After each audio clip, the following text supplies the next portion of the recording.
No, la música. Ah. Oye, ¿podríamos hacer una foto por variar?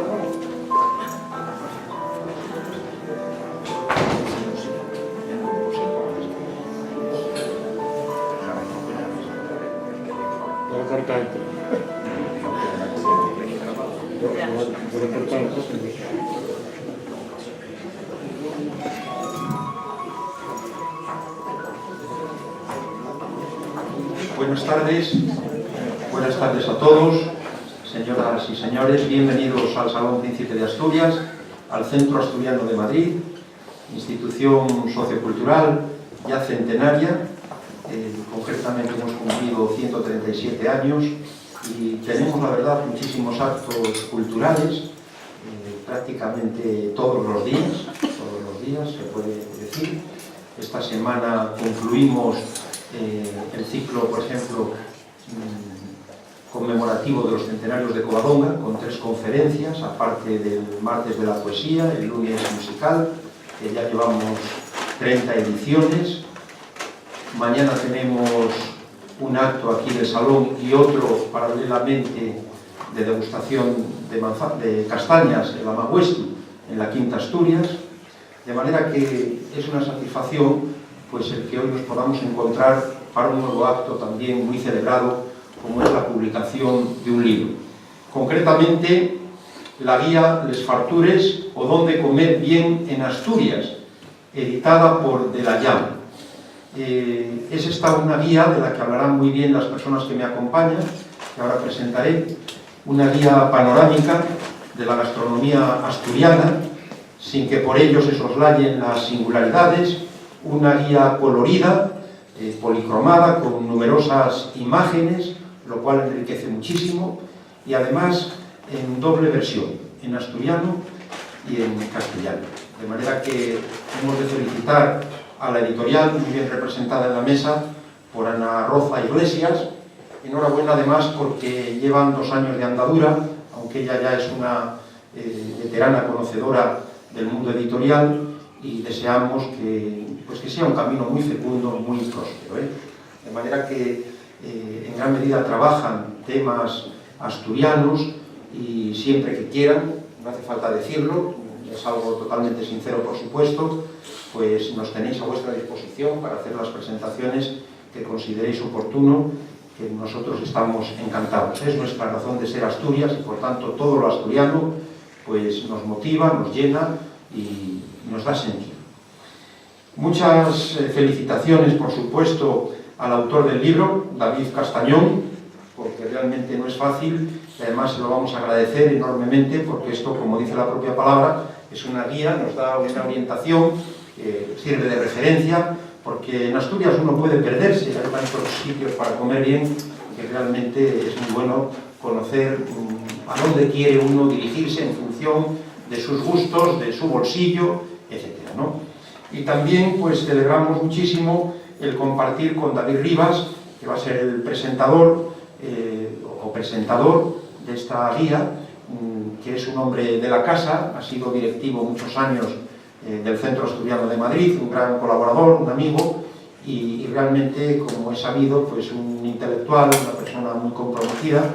Él es profesor titular de la Universidad Autónoma de Estructura Económica y bueno, con muchas inquietudes, también políticas, quizá ahora algo menos, de otra manera, por lo menos no en el sentido oficial, pero seguro que allí está siempre pues analizando la realidad, algo que es muy necesario, y con inquietudes también literarias, escritor, asturianista, miembro de la Academia de la Lingua Asturiana, desde el año 90 y poco, ¿no? Yo creo, 93, de manera que, bueno, estamos encantados de que nos acompañes de nuevo y en fin, yo sin más voy a ceder la palabra según el protocolo establecido a Ana Roza, después intervendrá David Rivas y finalmente el autor para que se explaye.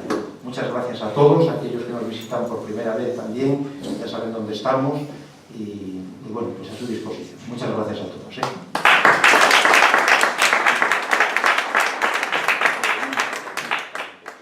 Bueno, buenas tardes a todos. Yo solo para dar las gracias 5 minutos al Centro Asturiano y al presidente que nos acompañan Y bueno, porque para nosotros era una ilusión hacer esto aquí, después de un montón de presentaciones por toda Asturias, que era casi un tour el que hicimos, íbamos a hacernos casi camisetas ya, pero bueno, es un libro que está dando muchísimas satisfacciones y además en las dos versiones, en la de castellano y en la de asturiano, cosa que nos congratula mucho. Estamos en la segunda edición.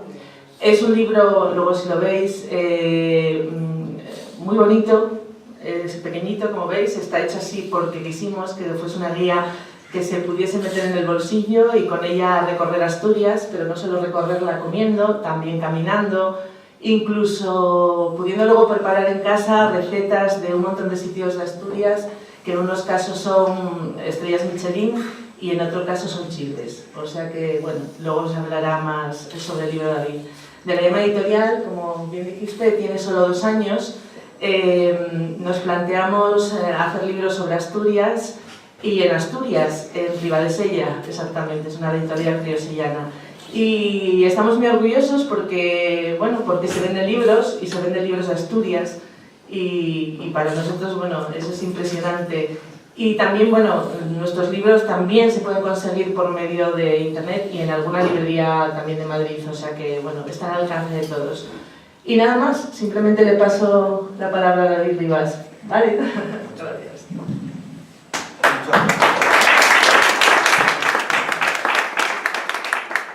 Muchas gracias, principio Valentín, por esa presentación tan cariñosa que me hiciste. Claro que soy un hombre de la casa y tengo un gran orgullo de pertenecer a esta casa de muchos años, donde ya incluso vídeos antepasados míos fueron de los fundadores de este Teatro de Madrid, ¿no? Bueno, yo no presentaré el libro, voy a presentar más bien al autor, que como di, tiene la morada de poner como en su biografía que es miembro de honor del Congreso Nacional de Repugnantes. Yo soy el presidente de ese Congreso de Repugnantes, presidente soberano, en honor a Belarmino Tomás y a Flores de Estrada. Y entonces, bueno, evidentemente yo un repugnante, pero de millones, ¿eh? O sea, puede que incluso me dé un golpe de Estado y me quite la presidencia cualquier día. No, pero estoy muy contento. Yo no soy un buen presentador para un libro de factures, de gastronomía. Dicen los viejos que nunca se debe fiar uno de un cocinero que no sea gordo, barrigón y cabezón. Claro, yo que soy, como dicen ayer, piquiñún y con poca barriga, pues no soy muy fiable para hablar de gastronomía. Además tengo muchas manías, ¿no? No como coraes, no soy de callos, ni de fégado, ni de cosas así, ¿no? Tengo manía del cachopo, una manía visceral. ¿Y dónde comer en Asturias? ¿Dónde vamos a comer en Asturias mejor? Pues en casa. Yo no conozco mejor fabada que la de mi madre. No comí ningún mejor llampas afogadas que la de mi tía Lola, ni mejor arroz con leche que la de mi tía Sara, ni mejor carne gobernado que la de mi abuela Carmina. Pero bueno, si hay que ir a bares, hay que ir a ellos. Porque los abuelos y los tíos además viven toda la vida y los chicos en cambio reprodúcense. Bueno, David yo conozco de mucho tiempo, y un hombre muy interesante, y un hombre que sabe de lo que fala y sabe de lo que escribe, que no es muy fácil. Ahí yo veo muchos cronistas gastronómicos y de Chile, y cuando los mires, lees un poco por pervasio y dices, pero si no debe estar ni en Chile, si no sé de qué está hablando. Hay una cosa muy interesante, todos los años, y esta nota yo debo ir a un gran amigo, que es Antón Fuertes, aquí presente, que fue el que me puso en esa pista. Todos los años, por mes de enero o febrero, el Ministerio de Agricultura saca una lista de dónde mejor se come por comunidades autónomas. Pero ¿dónde no se come en los restaurantes? Claro, los restaurantes comen muy bien en Bilbao, comen muy bien en Madrid, comen muy bien en Barcelona, comen muy bien en Valencia. ¿Por qué? Porque hay muchos restaurantes. No, la pregunta es ¿dónde se come bien? En las casas. Y siempre, en primer lugar, ya Asturias. El segundo suele ser Castilla y León y el tercero Galicia. Galicia y Castilla y León salen el segundo y tercero según cada año cambiando, pero Asturias siempre queda el primero. Y por supuesto muy por arriba de Madrid y del País Vasco. ¿Cuál es la razón? La razón no es que seamos más listos. Es que además de que tenemos una buena gastronomía, las nuestras ciudades son muy pequeñas. La gente come en casa. Y cuando la gente come en casa, la gastronomía mantiene. Y mantiene la calidad de la gastronomía. Cuando un asturiano va a un Chile, por eso lle también muy exigente, porque come bien en casa. En otros sitios donde hay millones de habitantes, Madrid, Londres, Nueva York, normalmente cuando se va a un restaurante va a comerse mejor que en casa. En cambio nosotros, los asturianos, queremos comer como en casa, pero un poco diferente. Buscamos el ambiente, buscamos que nos guste el sitio, que nos echen bien la sidra, cosas así. Pero llevamos de casa aprendida la dirección. Y eso David Castañón sabe muy bien. Porque David Castañón viene de ese pueblo que es nuestro, que es el vuestro. La mayoría de ustedes aquí sois asturianos o filos asturianos. Y por tanto sabéis perfectamente lo que estoy diciendo. Decía Faustino Cordón, un gran investigador de gastronomía, que cocinar hizo el hombre. Y yo creo que es verdad. Yo creo que la humanidad no nació con la religión, puede ser. Yo creo que tampoco nació con el fuego. Nació cuando el fuego lo aplicaron a ponerse a cocinar. Cuando de repente vieron que un gocho un poco asado estaba mejor que crudo. Y al final acabaron comiendo asado siempre y no un crudo, ¿no? Entonces, ese es uno de los elementos fundamentales. Luego, les fartures, y un grupo que lidera David, como yo estudio algunos sitios, con el Senabadíes del Cachopo, y él no está en la rodilla permanente, aunque él no lo dice, pero está de acuerdo conmigo. Está de acuerdo. Él cállalo porque tiene que mantener bien aquello para editorial, ¿no? Pero está de acuerdo conmigo. Y David sabe muy bien dónde están los sitios y dónde se puede comer. La última vez que estuvimos comiendo, me acuerdo que fue en Bárcena, en Quirós. Comimos un pote de castañas de Restaño. Casa Jamánico, ¿eh? Ay, casa Jamánico. Ay, es que aquí, en el Instituto Asturiano hay una cosa muy curiosa. Los dirigentes casi siempre fueron del Oriente, pero los socios listos siempre fueron los del Occidente. Como ellos. Ya como sabían rápidamente dónde estaban las cosas. Y que los del Occidente, yo soy posiblemente el escritor en Asturiano Central que más occidentalismos tengo. Y tengolos con mucho orgullo, porque me salen naturalmente, no hay una cosa impostada. Y yo creo, cuando vine a estudiar a Madrid, criéme y eduquéme en Concello de Asturias, y criéme y eduquéme consciente del Occidente. Para mí aquello fue un descubrimiento tremendo, porque conocí un mundo que no conocía. Yo conocía Cangas de Narcea y Tineo y para de contar. Y cuando de repente me encuentro aquí con toda la occidentalidad, con toda la pesicia, y de repente descubrí que también había los en Palacios del Sig, y en Chaciana, y en Brichaplino. Y dices, pero si son como nosotros. Ya luego cuando descubrí Miranda de Douro, que falen como los de Cangas de Narcea, pero con acento portugués, ya fue tremendo. Bueno, como ven, estoy improvisando así porque no preparé nada. Pero sí recomiendo que lean el libro. Y una buena guía. Yo conocía la primera edición, la segunda acaban de dármela, pero conocía la primera. Y sobre todo que disfruten de lo que David Cenpito Cayo os va a contar, que es mucho más interesante de lo que este profesor, que no come ni fégades ni queso, os puede contar. Muchas gracias.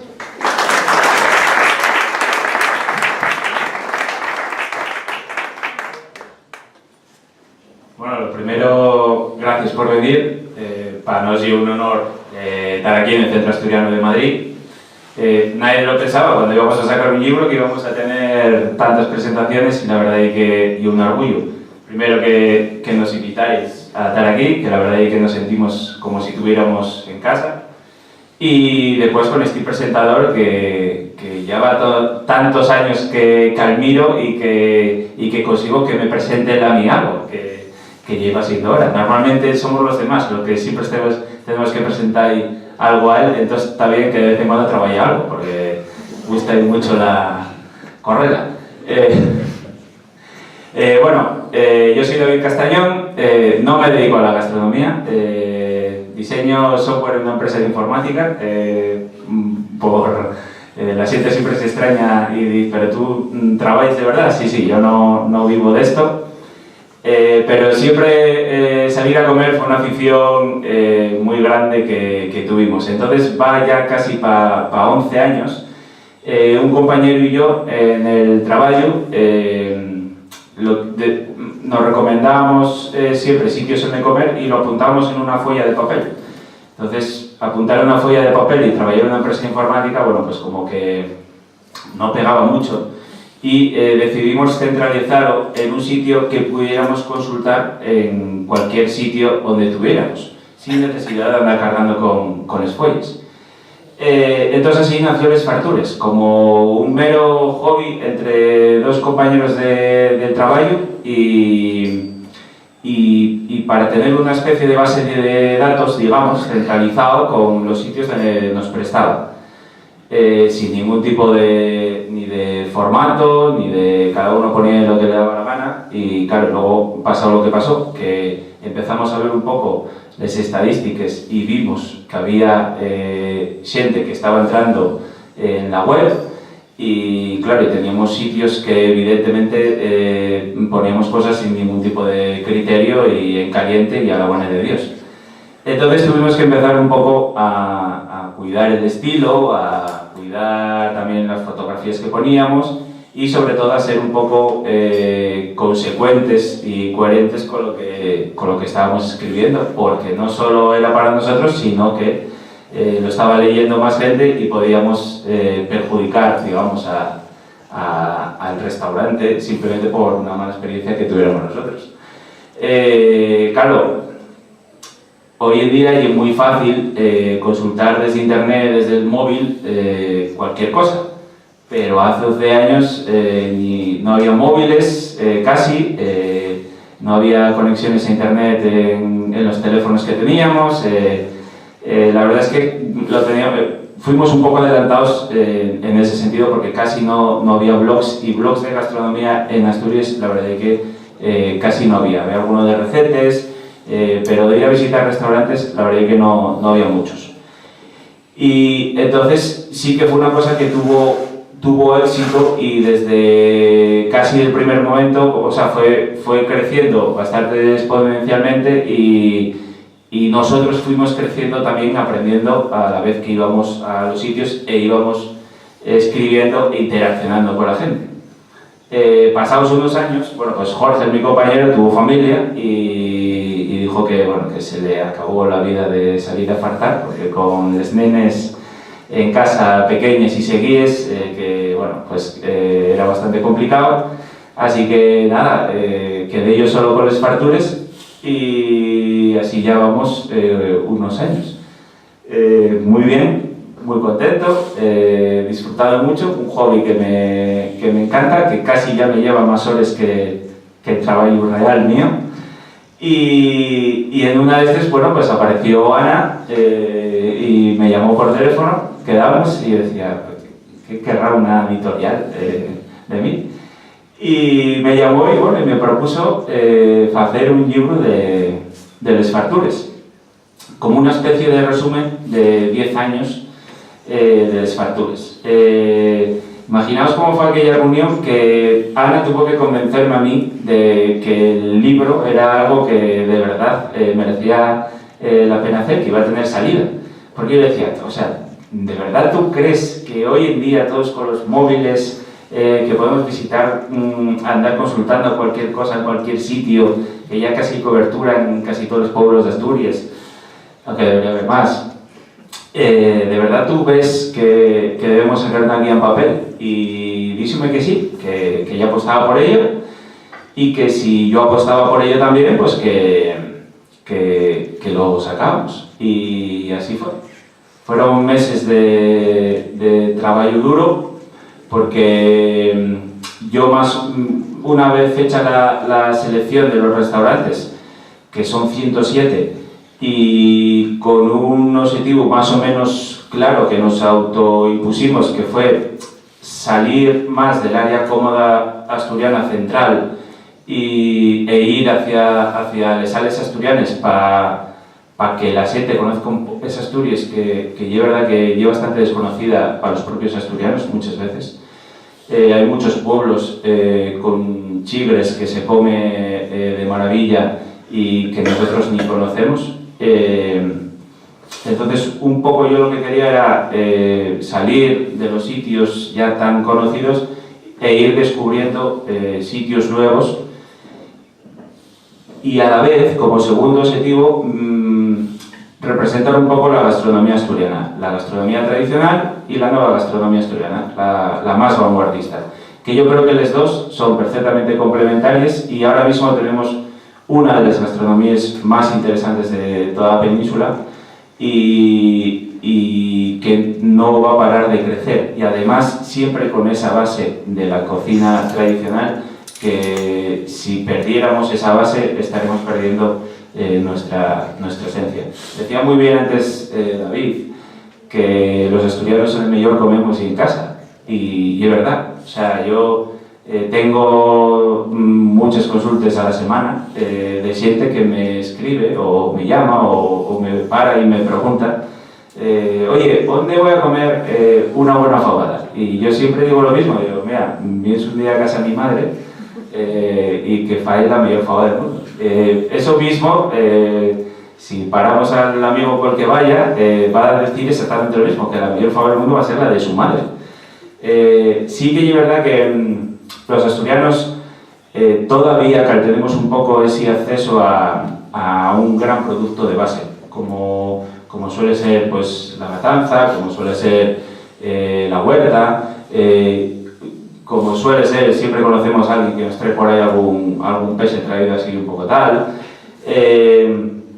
y tenemos acceso a producto de primera. Entonces, por eso cuando vamos a comer nos dicen que somos repugnantes, y hemos de serlo porque no nos vale cualquier cosa, y la manera de mejorar y de que nuestra gastronomía dé un paso y sea mejor y es siendo repugnante. Hemos de ser repugnante con la manera en la que nos echen la sidra, hemos de ser repugnante con la manera en la que nos atienden en los sitios, hemos de ser repugnante con la manera cómo te han hecho los platos, y también hemos de ser repugnantes con platos que nos venden como tradicionales y a la fin tampoco lo son tanto, y sí que falamos del cachopo. Pero yo creo que damos un paso más allá gracias a esa repugnancia, porque tenemos una buena cultura gastronómica, que podría ser mejor, y que, pues claro que sí, pero yo creo que de base todos en casa tenemos una buena cultura gastronómica.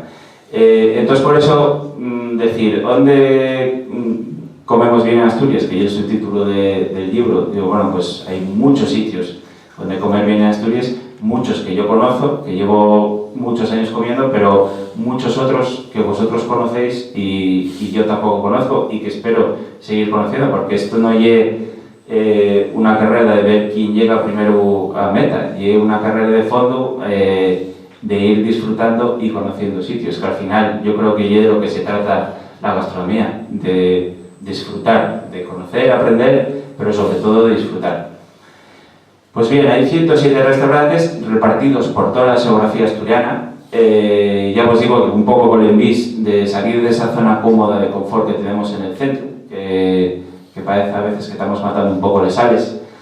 A mí a la vez me prestaba también acompañar estos restaurantes con recetas, y aquí también mezclamos el segundo objetivo del libro, que era un poco mezclar la cocina más vanguardista, que están haciendo ahora muy buenos restaurantes en Asturias, con una cocina más tradicional. Entonces tenemos desde platos muy tradicionales hasta de revisiones por cocineros ahora que tenemos que están jóvenes además y que están pisando muy fuerte, y bueno, y no tan jóvenes, me acaban de contar en una boda aquí en El Escorial, tenemos a Nacho Manzano ahora mismo cocinando. Bueno, pues tenemos recetas un poco desde chigres hasta nuestro, digamos, restaurante más conocido, como es Casa Marcial. Y introducimos un tercer pegollo en el libro, que son lo que nosotros llamamos les farturrutes. ¿Qué hay una farturruta? Bueno, pues ya somos cuarentones, aunque no lo aparentemos, y Y con los años, bueno, pues la verdad es que los amigos en la pandilla, bueno, pues fueron teniendo críos. Entonces cada vez siempre fuimos mucho de monte y cada vez era más complicado que nos asustáramos. Entonces, ¿qué hicimos? Bueno, pues una cosa intermedia, un ni para ti ni para mí. Íbamos a caminar por la mañana, una cosa fácil, asequible, que pudiéramos hacer todos, incluso con los nenos. Y después íbamos a darnos un homenaje a un chico asturiano, en un pueblo por ahí. Claro, aquí podíamos poner, pues yo qué sé, la Ruta del Alba o sitios conocidos por todos, pero ya no tendría sentido comprar el libro porque son sitios más que conocidos. Entonces, sí que son rutas un poco distintas o no tan conocidas, con cosas también alternativas, contando un poco la historia. Y al final de la ruta siempre vamos a acabar comiendo en un chicle tradicional asturiano. Son rutas asequibles de como mucho 10-12 kilómetros por sitios que no son muy pindios y que se puede hacer para todas las edades. Entonces ya os digo que fue un poco la manera de mantener la pandilla y de seguir viéndonos. Toda la fotografía del libro es mía, entonces gran parte del trabajo desde que Ana me propuso hacer el libro hasta que lo publicamos fue revisitar todos los sitios que a lo largo de estos 10 años yo quería que saliera en el libro porque había que volver a los restaurantes, quedar con ellos, hacerles fotografías y por supuesto volver a comer, ya que estábamos había que aprovechar. Soy gran aficionado a la fotografía y bueno, y yo quería que la fotografía del libro, aparte de temas de autor y de derechos que no queríamos andar concesiones, pues yo quería que la fotografía fuera mía. Y una de las partes que más orgullosos estamos. El libro ya veis que está en un formato muy afalladizo para que lo llevemos en el coche, en la guantera, en una mochila, en un bolso, donde fuere. Y la verdad es que presta porque ahora vas paseando por Asturias y vas mirando los coches y muchos de ellos en la guantera, ya unos cuantos vamos viendo que tienen libros de fracturas. Entonces ahí al principio tuvimos un poco el debate porque claro, yo como amante de la fotografía y Ana como editora que sabe vender libros y yo no, pues ella me decía que era mejor el tamaño más pequeño porque era mucho más amañoso para llevar. Y a mí que me presta la fotografía, bueno, pues yo quería una cosa más grande para que se vieran bien las misiones. Evidentemente ella tuvo razón y la verdad es que el éxito que está teniendo le acabo dando la razón a ella, por supuesto. Y otra de las cosas que yo pensaba que nunca tendría que aclarar y que hay que aclarar, y es que todos los restaurantes que salen en el libro salen de forma gratuita. Nadie pagó por salir en el libro. Ni siquiera nadie nos invitó a comer por salir en el libro. Yo tengo mi trabajo, yo tengo mi sueldo y a mí me gusta ir a comer. Entonces yo voy a los sitios y pago por ello.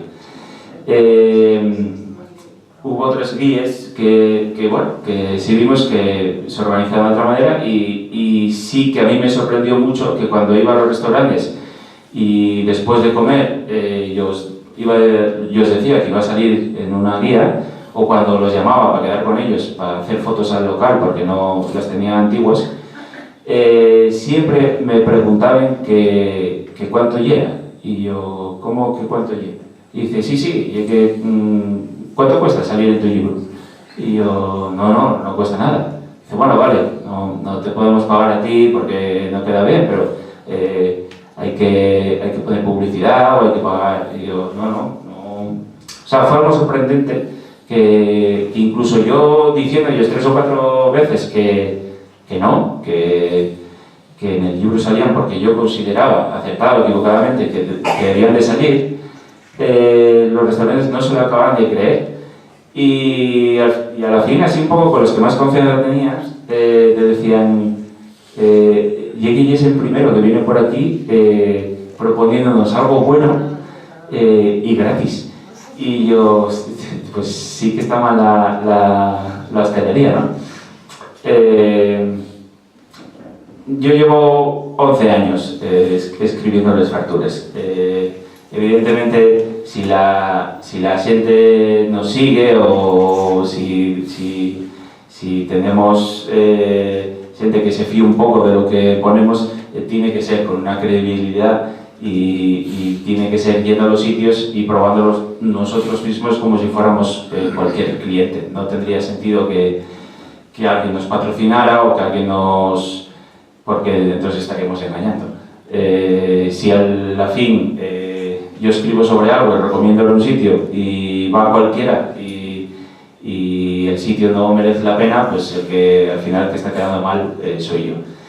Sí que los restaurantes, nosotros desde el principio, cuando creamos Les Fractures, por filosofía, decidimos solo recomendar sitios, no decir los sitios donde no comíamos tan bien, que también existen, porque sí que tuvimos alguna experiencia en la que fuimos a sitios, no comimos bien, pero volvimos a los meses con la misma cocina y los mismos dueños y comimos muy bien. Entonces, esto ya sabéis cómo llega. Hay veces que el día no es bueno, el día en la cocina no es bueno, el producto a lo mejor no está como tiene que estar, y a veces también me pasa a mí que estoy más repugnante de lo normal y ya es complicado.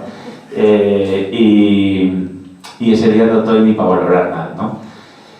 Entonces un poco siempre fuimos en la línea positiva, intentando sobremanera poner en valor lo que es el producto asturiano, que tenemos mucho y tenemos muy bueno, y hay que empezar a creérnoslo un poco más y empezar a estar más orgullosos de no nada más de boquilla para afuera, como ya sabéis los asturianos que somos tan grandones, sino de verdad, creyéndonoslo de verdad, que no tenemos nada que envidiar a nadie, que ahora mismo hay mucha gente haciendo las cosas muy bien y apostando por ello.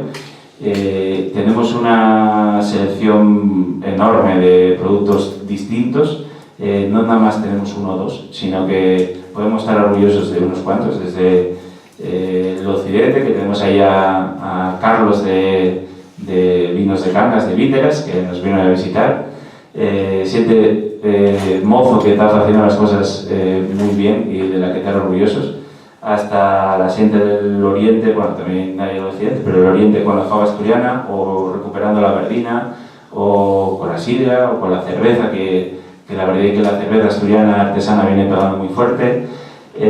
Hay muchas cosas por las que indicar, y a mí da siempre mucha rabia cuando los asturianos nos empequeñecen nada más entre la fabada y el cachopu, o entre la fabada y el pote, pero en cambio para comer marisco o pese miramos para Galicia, y para comer carne o pese también miramos para el País Vasco.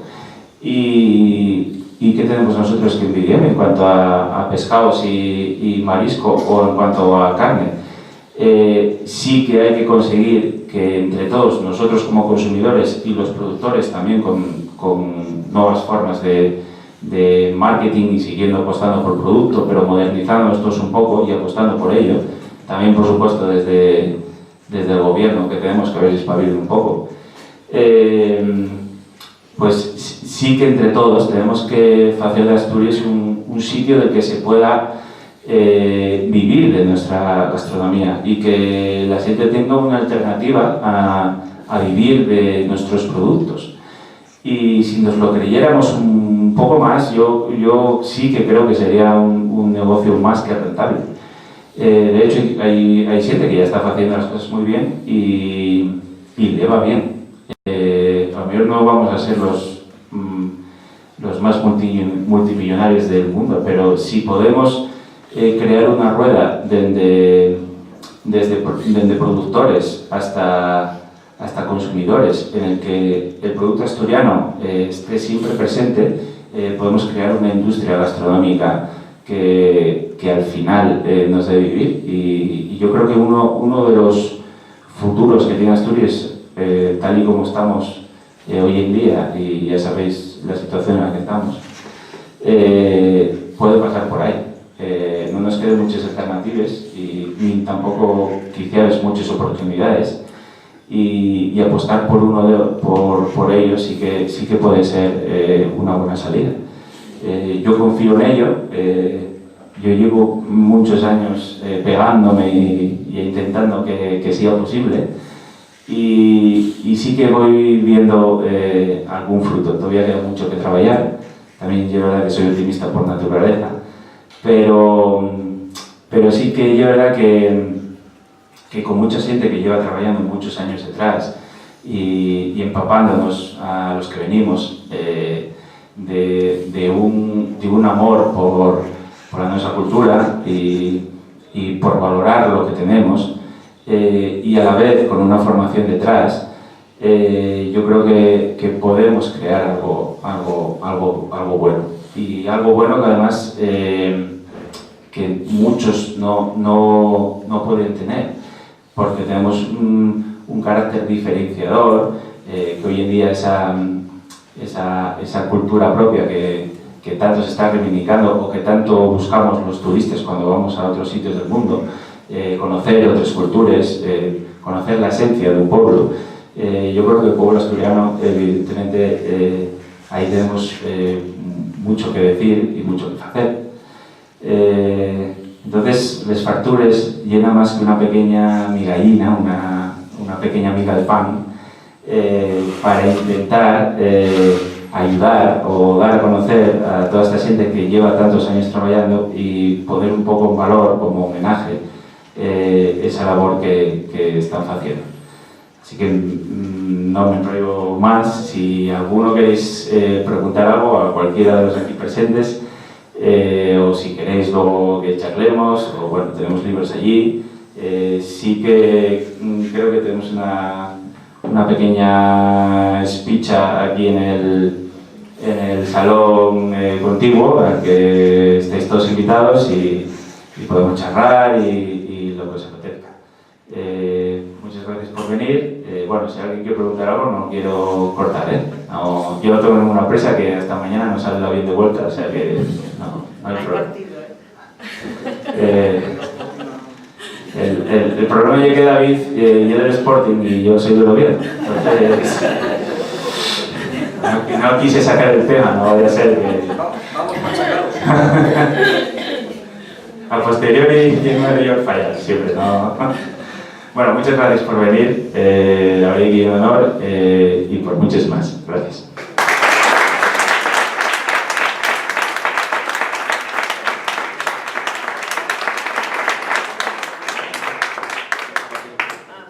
Sí, David, me gustaría preguntarte una cosa.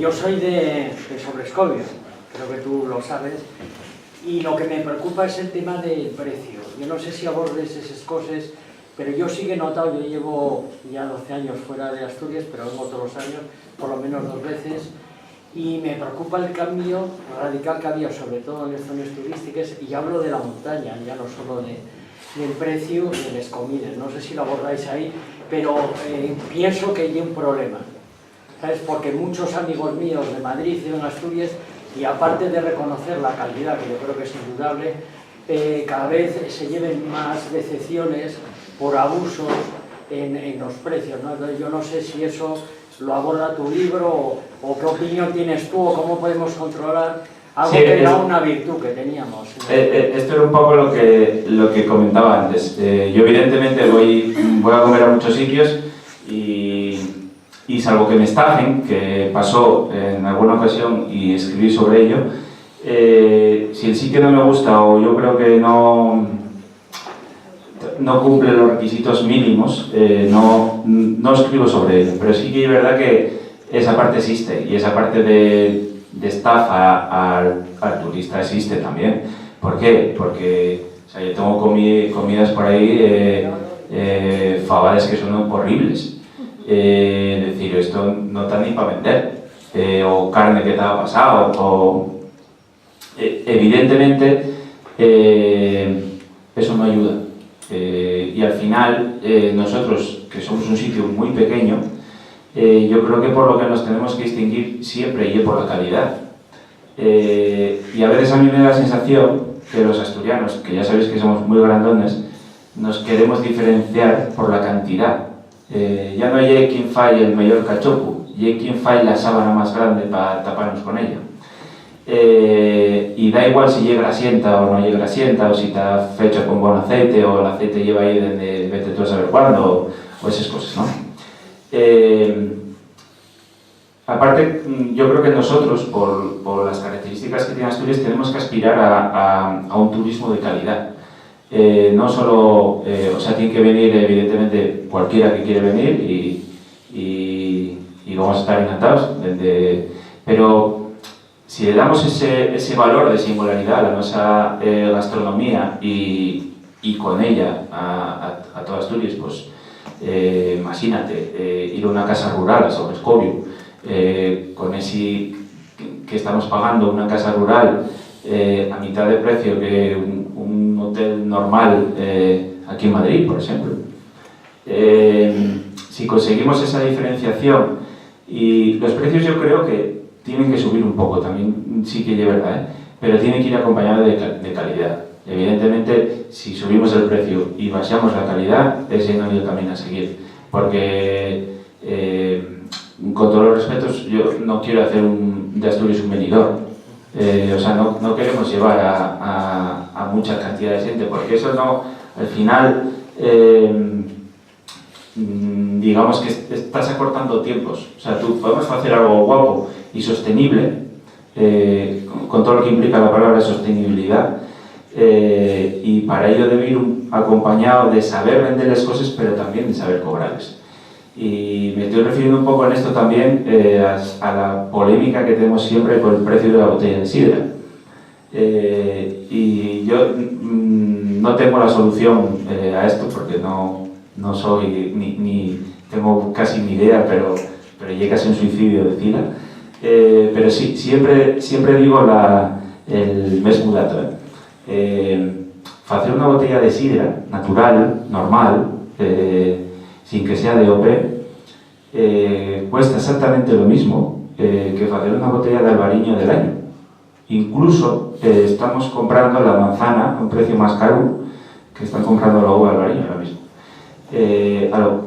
Y en cambio los asturianos, cuando vamos a una sidrería, estamos tomando unos botellines en la barra y nos vamos a sentar al comedor de atrás, y si no nos echen la sidra, que yo tampoco entiendo por qué en una sidrería no se echa sidra, pero bueno, lo que hacemos es pedir una botella de vino albariño, por ejemplo, y estamos pagando 12, 14, 15, 16, 22 euros por ello, bien pagados, o sea, no hay una crítica a lo que cuesta.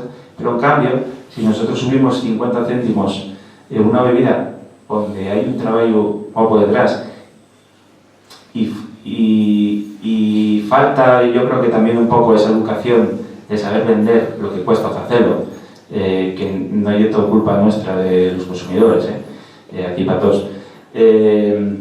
Eso, si subimos un poco el precio de la botella de sidra, casi montamos una tercera guerra mundial en Asturias.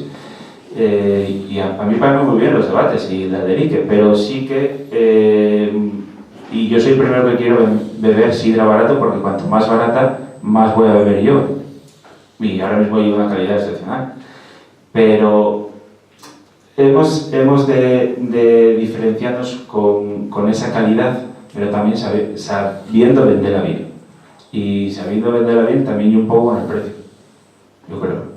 De todas formas, en Asturias se come barato. Sí. Aquí hace casi medio año salió una factura de 4 señores 40.000 euros. Y era asturiano. Bueno, era y era. ¿Y era un restaurante?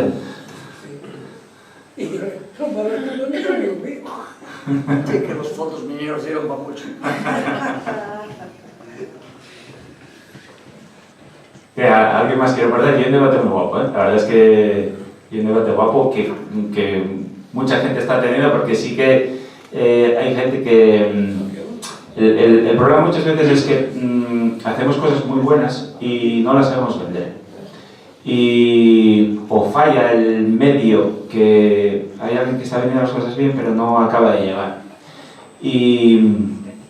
Y eso es, a lo mejor tiene que pasar un poco de tiempo y nosotros sí lo acostumbramos también. Yo creo que la educación en los colegios y los institutos y básica porque y es triste que muchas veces en el mismo hubiera un guaje no sabe de dónde viene un muslo de pitu y la verdad es que es triste. Pues no sabe cómo se falló una botella de sidra. Entonces tenemos la oportunidad de nada, en 15 kilómetros a la redonda de la capital de Asturias tenemos un ambiente rural donde podemos enseñar eso a toda la gente. Y además, y que ese turismo yo muchas veces, el otro día hablaba con Pepe Bada, con el que fai queso Cabrales, el Telledu, que el año pasado fue el mejor queso azul del mundo en los World Cheese Awards.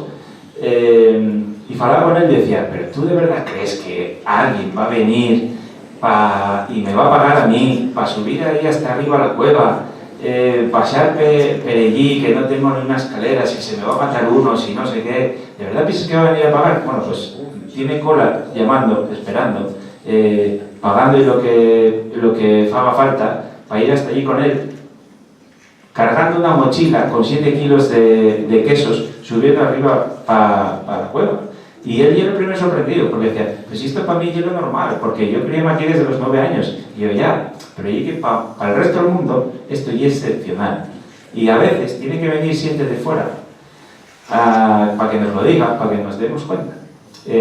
No hace mucho, hace un mes, tuvimos un encuentro con unos llagareros de Nueva York. Imaginaos, o sea, Nueva York. Y vinieron unos tíos de Nueva York a que ellos, por favor, y os explicáramos cómo conseguir en Nueva York una red de sidrerías como los que tenemos en Sison.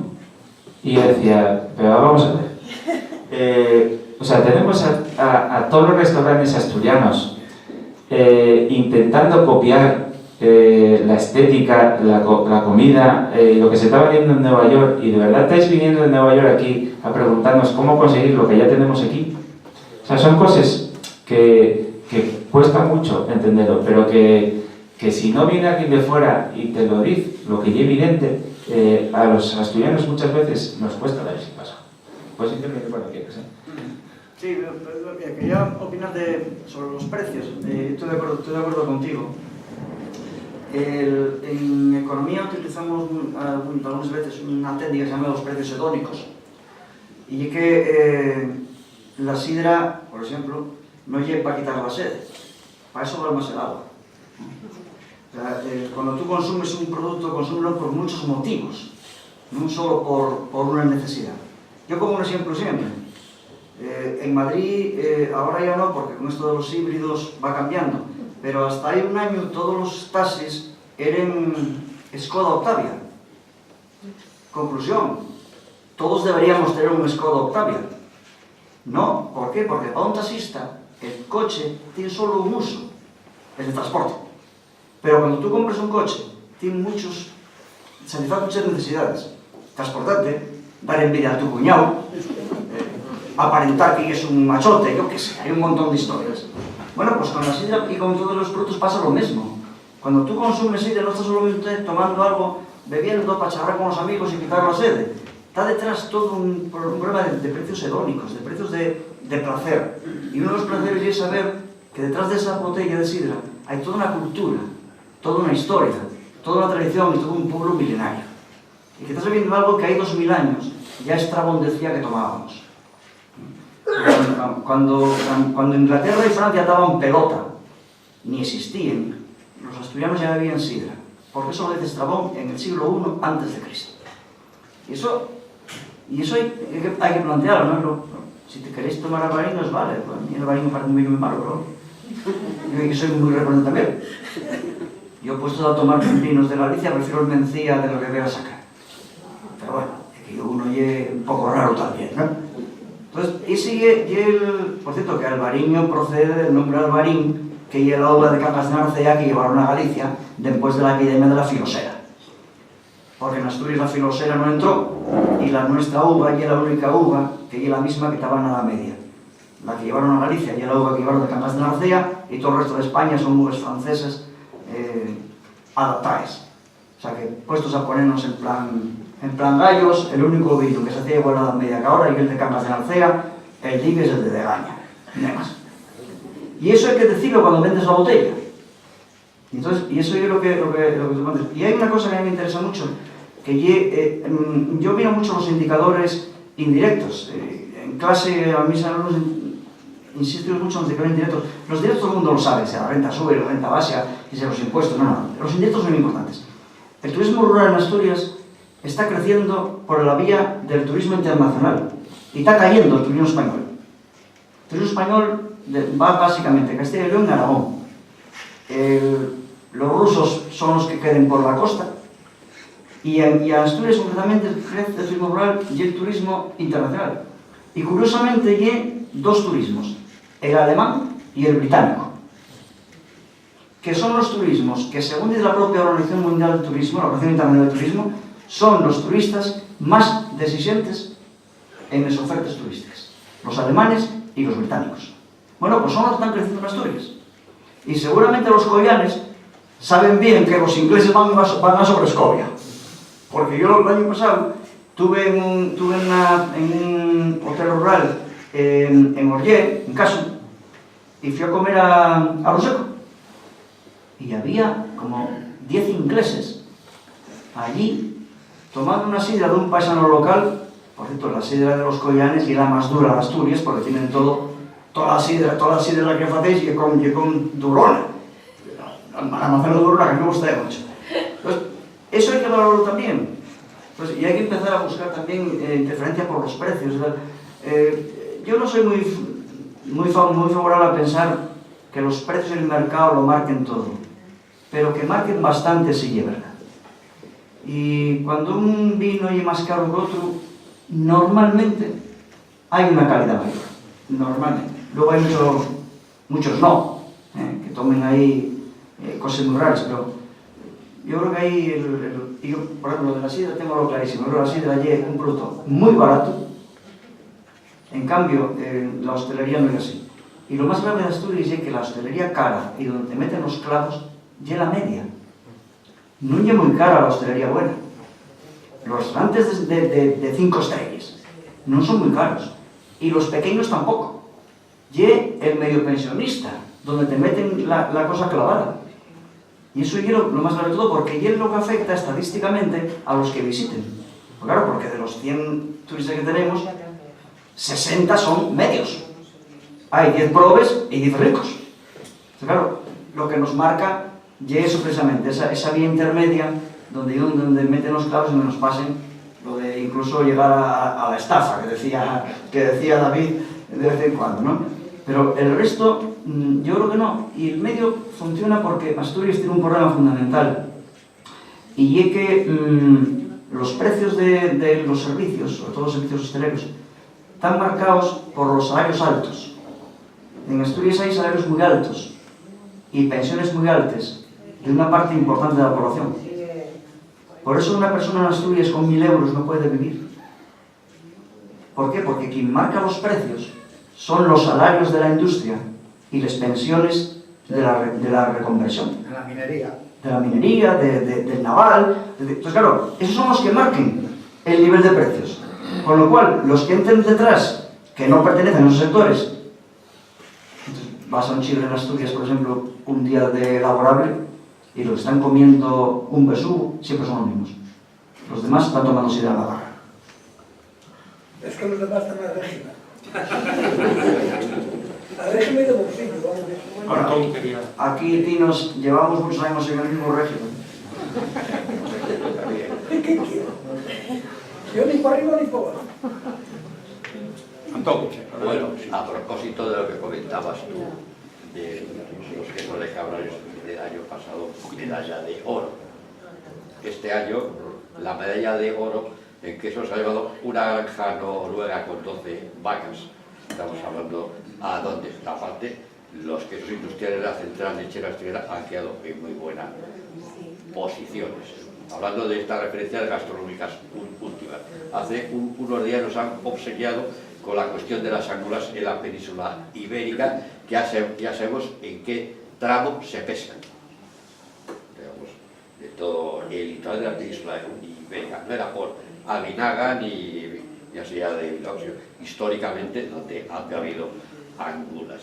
Por no entrar en, cuando hablando del mundo de los pulpos, el único acreditado por la VTTC, que es el pulpo de Pedrero del occidente asturiano, que pueden desembarcar pulpos de Marruecos o Mauritania por La Coruña, o 150 de marico o cocodrilo, que lo revendió uno en Canadá, porque el litoral español está agostado de toda la península ibérica y hay que ir a otros caladeros, y vas con la barca y no a pescar fuera, no de pescado autóctono, que hay que queda poco por no poder que iba el mundo de las ostras, pues eran las ostras de Leo. Seguir así ciertos productos de calidad que estamos diciendo.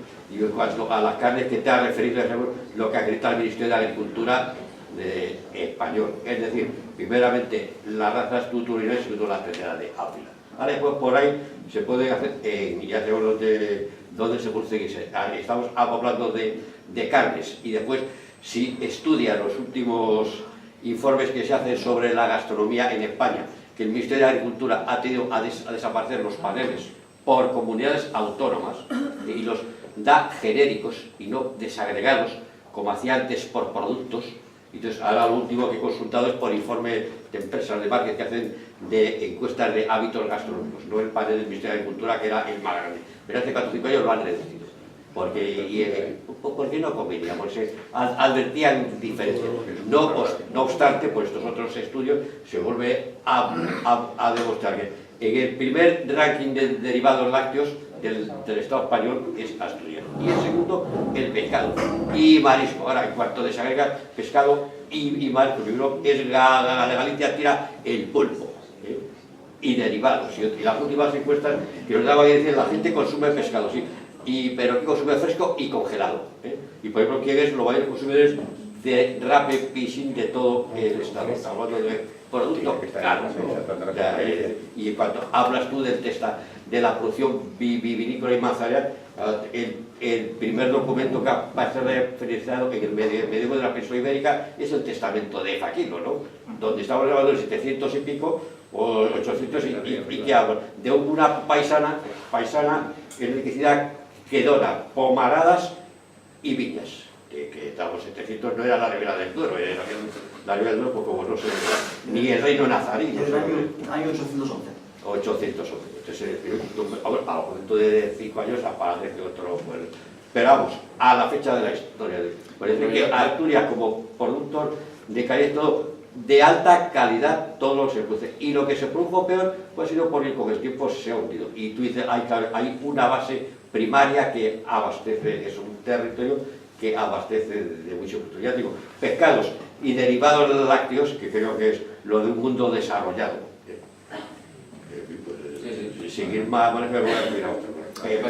sé si queda la sensación cultura europea, claro, la que mira al Atlántico. A mí me da la sensación, yo no quiero profundizar más. Yo todo esto lo digo siempre, pero son datos que no conocen ni los propios asturianos.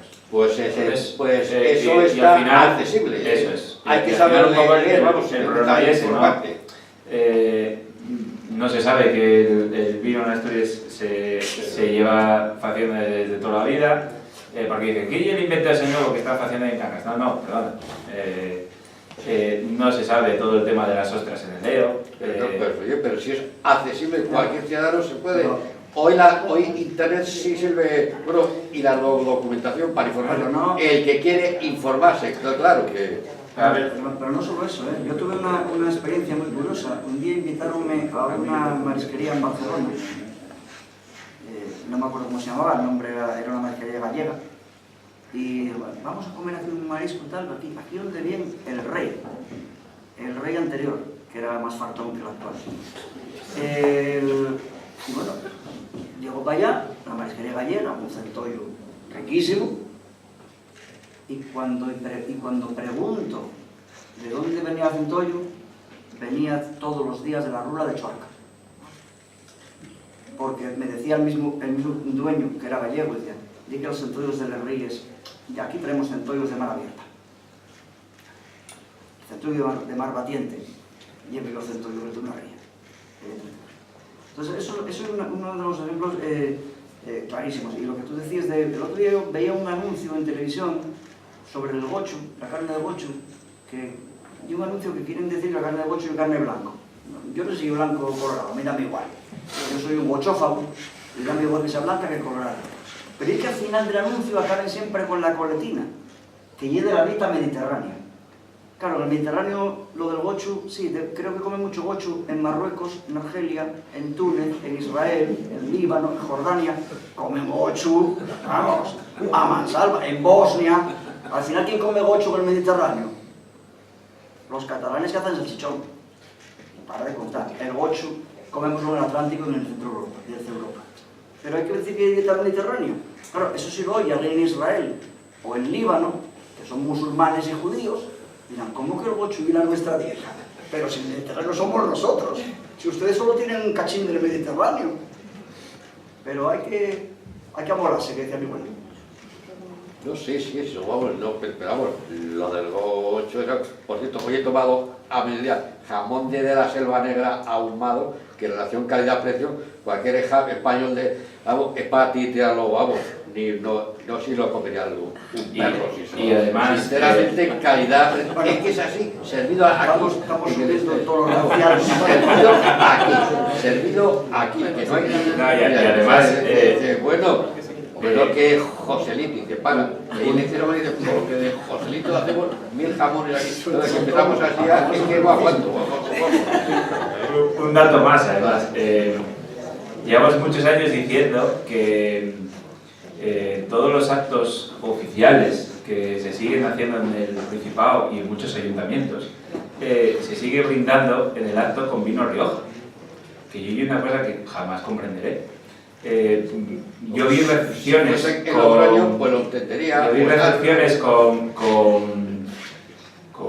personas que venían de otros ayuntamientos o de otras regiones o de otros países y quedaban alucinados porque decían, no, si es que nos esperábamos que nos ofrecierais, no sé, pues un poco de sidra y no, les ofrecíamos vino Rioja en Asturias. O sea, son cosas que muchas veces no somos ni nosotros los que apostamos por ello. Entonces, yo creo que hay que romper un poco ese complejo y probar. Si al final la gente lo prueba y todos los que estamos aquí, que ya lo probamos y sabemos lo que hay, sabemos lo bueno que está, que se vende solo. Pero hay que saber, hay que llegar a ello y hay que darlo a conocer. Entonces, si desde aquí todos ponemos una mirallina que yo decía antes, pues, ¿qué va a salir mal? Nada. Es más, y yo acabo ya. El mayor exportador de vino del Estado español es Don Simón, o sea, que, vamos, que se acabó el cuento. Se acabó el cuento. Para Antón, que acabaremos en el supremacismo. No, pero eso que más exporta, que no tiene ningún problema. La embotelladora tiene una embotelladora en Burgos y la mejor planta de Coca-Cola. Bueno, pues muchas gracias, enhorabuena por el libro y vamos a tomar un vino. Gracias a todos.